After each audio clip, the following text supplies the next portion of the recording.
Ambassador Al stood at the observation window of the Galactic Council station.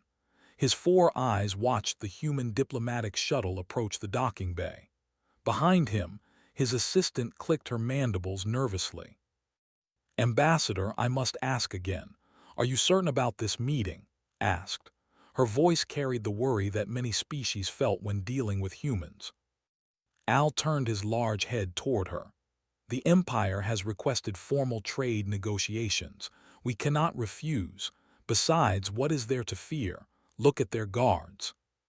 Through the window they could see the shuttle doors opening.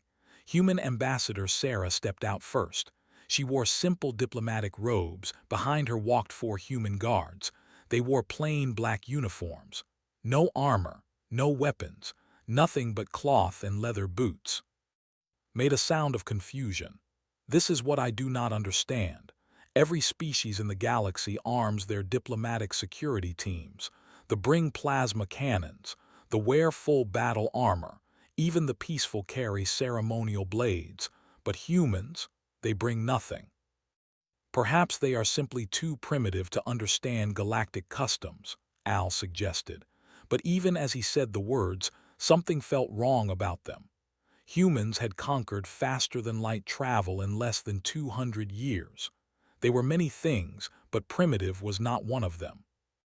The meeting room was prepared according to standard galactic protocol. A long table of neutral gray material sat in the center. Chairs adjusted to fit the body shapes of different species lined both sides. Security cameras watched from every corner. Al's own guards stood at attention. They wore heavy armor and carried pulse rifles that could burn through steel. Ambassador entered with a warm smile. Her guards took positions behind her. They stood relaxed, almost casual. Their hands remained at their sides. Al noticed they did not even wear protective gloves. "Ambassador Al," said, extending her hand in the human greeting gesture, "thank you for meeting with us. The Empire values the friendship of the collective." Touched her hand briefly with his primary appendage. Her skin was warm, soft, fragile-looking. "We are pleased to discuss matters of mutual benefit. Please sit." The negotiations began simply enough. Trade routes, resource exchanges, technology sharing agreements, was skilled in her work. She spoke clearly and made reasonable demands. Al found himself respecting her intelligence. But his attention kept returning to the guards. They never moved, they barely blinked. Their eyes swept the room in slow, careful patterns, watching, always watching. During a short break in negotiations, Al approached his head of security, a massive named. "Tell me what you observe about the human guards," Al said quietly. Scales shifted color slightly, a sign of unease. "They trouble me, Ambassador. I have studied many species. I know the signs of trained warriors. These humans display them all." "What signs?"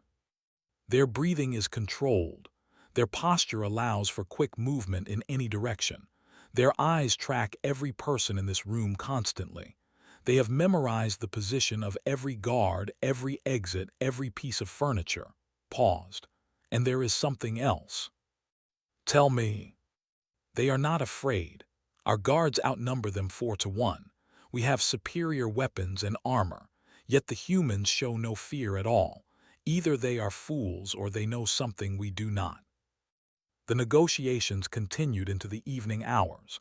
Progress was made on several important issues. Seemed pleased. Was preparing to call an end to the day's session when alarms suddenly screamed throughout the station. Red lights flashed. A computerized voice announced breach warnings. The doors to the meeting room burst open, and armed figures poured inside. They wore no identifying marks. Their weapons were pointed at everyone in the room. "Nobody move," the lead attacker shouted. "This is a political action against the corrupt Galactic Council. All diplomats are now hostages." Felt fear flood his body. Pirates, terrorists. Whoever they were, they had somehow infiltrated the station's security systems. He counted 12 attackers, all heavily armed, all wearing body armor. His own guards raised their weapons. For a moment, the room balanced on the edge of violence. "Drop your weapons or we start killing," the terrorist leader screamed. He pointed his rifle at Ambassador, starting with the human. Al's guards hesitated. They looked to him for orders. He raised his appendage, signaling them to comply. Fighting would only result in deaths. Perhaps diplomacy could. The lights went out. What happened next would stay with Al for the rest of his long life. In the darkness, he heard sounds. Not the sounds of plasma fire or energy weapons. Different sounds. Wet sounds. Cracking sounds. Screams that cut off suddenly. The thud of bodies hitting the floor. The whole event lasted perhaps 7 seconds. When the emergency lights flickered on, Al could not process what he saw. 12 attackers lay on the ground. Some were unconscious. Some would never wake again. Their weapons were scattered across the room, broken and useless. And standing among them were the 4 human guards. They had not drawn weapons. They had no weapons to draw. They had used only their hands, their feet, their elbows and knees, body parts that Al had thought were soft and weak. One guard was wiping blood from his knuckles. Another was checking the fallen attackers for additional weapons. A third had somehow acquired one of the terrorist rifles and was covering the doors. The fourth stood protectively in front of Ambassador, who had not even risen from her chair. "Ambassador, are you injured?" the guard in front of her asked. His voice was calm, professional, as if he had just completed routine paperwork rather than defeating 12 armed opponents. "I'm fine, thank you." Al found his voice. It came out as a whisper. How is this possible?" Looked at him with something that might have been sympathy. "Ambassador Al, I apologize for the disturbance. I hope this will not affect our negotiations negatively." The negotiations could not stop staring at the fallen attackers. One of them groaned weakly. The human guard named walked over and applied pressure to a point on the attacker's neck. He immediately went silent and still. "Ambassador," said gently, "I believe now you understand why human diplomatic guards do not carry weapons." Stepped forward. His scales had gone pale white with shock. "I have studied combat techniques of 73 species. I have never seen anything like what I just witnessed. Those movements, that speed, that precision. Humans evolved as persistence hunters on a death world," explained. She gestured for Al to sit, and he did so automatically. His legs could no longer support him properly. "Our planet tried to kill us constantly. Predators with claws and fangs, poisonous creatures, extreme temperatures, natural disasters. We survived by becoming the most adaptable and dangerous species on our world." She poured a glass of water and handed it to Al. He accepted it with shaking appendages. "Our bodies are designed for violence," continued. "Every human is born with the potential for destruction built into their genetics. Our bones are dense. Our muscles can generate tremendous force. Our reflexes are sharpened by millions of years of fighting to survive." "But you are so small," Al said weakly, "so soft." "We are efficient," corrected. "A warrior is large and powerful, yes, but also slow, predictable. A trained human can identify 17 killing points on a body and strike them faster than they can raise a defense." Al looked at the guards. They had returned to their relaxed positions, casual, unworried, as if nothing had happened. "You carry no weapons because we are weapons," finished. "Every human is a weapon. Our guards train for years to perfect their natural abilities. They learn combat techniques developed over thousands of years of human warfare, techniques designed to kill quickly and efficiently." "Then why do your soldiers carry guns and wear armor?"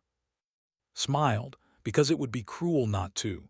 Weapons and armor give our enemies a chance to surrender. They create distance.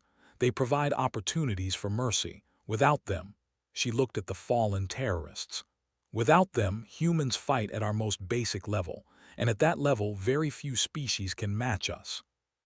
Made a sound of sudden understanding. "The incident," 3 years ago, a human freighter crew was captured by raiders, 40 raiders, 8 human crew members. The official report said there were no survivors among the raiders, but the details were classified. Yes, said simply. The crew had no weapons. They discovered that this was actually worse for them, not better. Finally understood the full picture. Humans sent their diplomatic guards unarmed not because they were weak or foolish. They did it as a message, a warning, a statement that said, "We do not need weapons.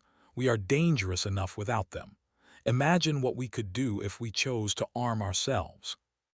This knowledge, Al said slowly, it is not widely known in the galaxy. No, we prefer it that way. Most species see unarmed humans and assume weakness. This assumption has saved many lives. Attackers often surrender when they realize their mistake rather than continue fighting. We prefer peaceful solutions. But when peace fails, then we remind the galaxy why our ancestors became the dominant species on a planet filled with creatures that wanted to eat them. Station security finally arrived, far too late to be useful. They found the attackers secured and the diplomats unharmed. Al noticed that guards were already back in their positions, standing quietly as if nothing unusual had occurred. The negotiations concluded successfully 2 days later. The trade agreement benefited both species greatly, but Al knew that the real lesson of this meeting had nothing to do with commerce.